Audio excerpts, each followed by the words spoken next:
Bonjour. Lorsque l'on souhaite transmettre entre personnes vivantes, eh bien, plusieurs moyens sont à votre disposition. On peut bien évidemment faire ce qu'on appelle un don manuel, ce qui nécessite aucun écrit, seulement la remise de la chose. Mais attention, eh bien, on ne peut pas tout transmettre par don manuel. Il faut que ce soit par exemple des biens meubles meublants, de l'argent, un chèque. Et ensuite, il n'y a pas d'écrit qui accompagne cette transmission, si ce n'est éventuellement un pacte adjoint, mais ce n'est pas la règle. Et donc, on ne va pas pouvoir prévoir tout un tas de conditions, notamment pour sécuriser la transmission.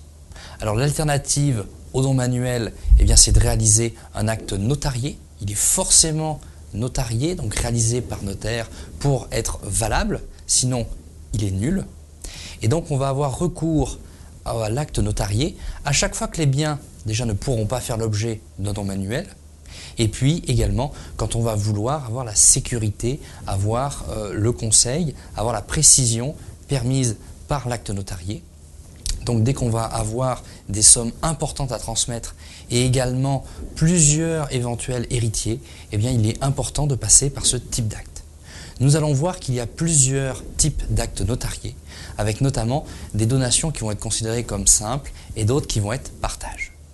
Lorsqu'on réalise donc une donation par acte notarié, il peut s'agir d'une donation simple, notamment lorsque dans l'acte il n'y a qu'un seul donataire, et il y a également, à côté de cela, les donations partage, où par définition il faut qu'il y ait plusieurs donataires, donc plusieurs personnes qui reçoivent, et il faut qu'il y ait également partage, soit au moment de la donation, soit en tout cas du vivant du donateur, et donc partage auquel le donateur intervient.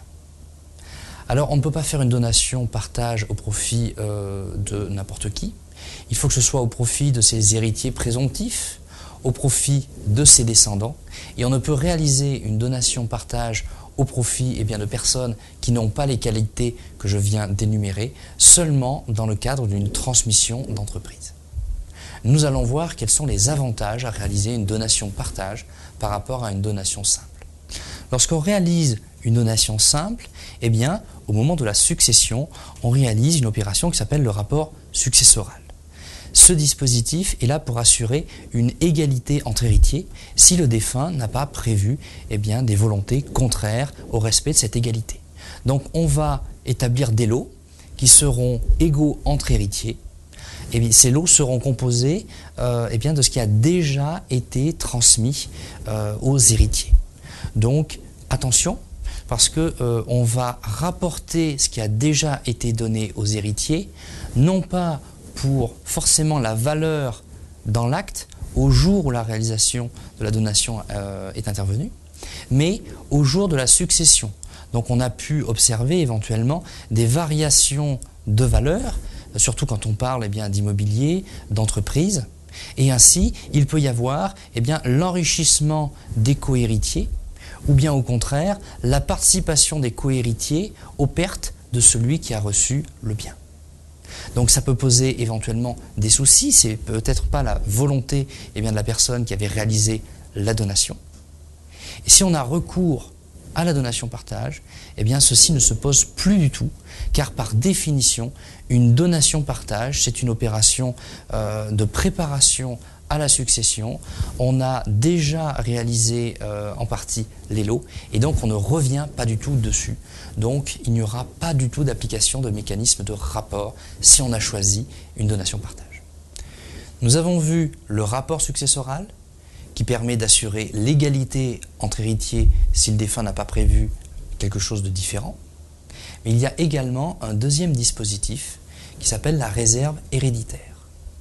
La réserve héréditaire n'est pas là pour assurer l'égalité, mais pour éviter qu'il y ait une trop forte inégalité. La loi donc prévoit un minimum que chaque héritier réservataire, sont souvent les enfants, les descendants qui bénéficient de cette réserve, ne se voient pas privés de tous leurs droits. Alors, la donation partage ne permet pas d'éviter le contrôle lié à la réserve héréditaire.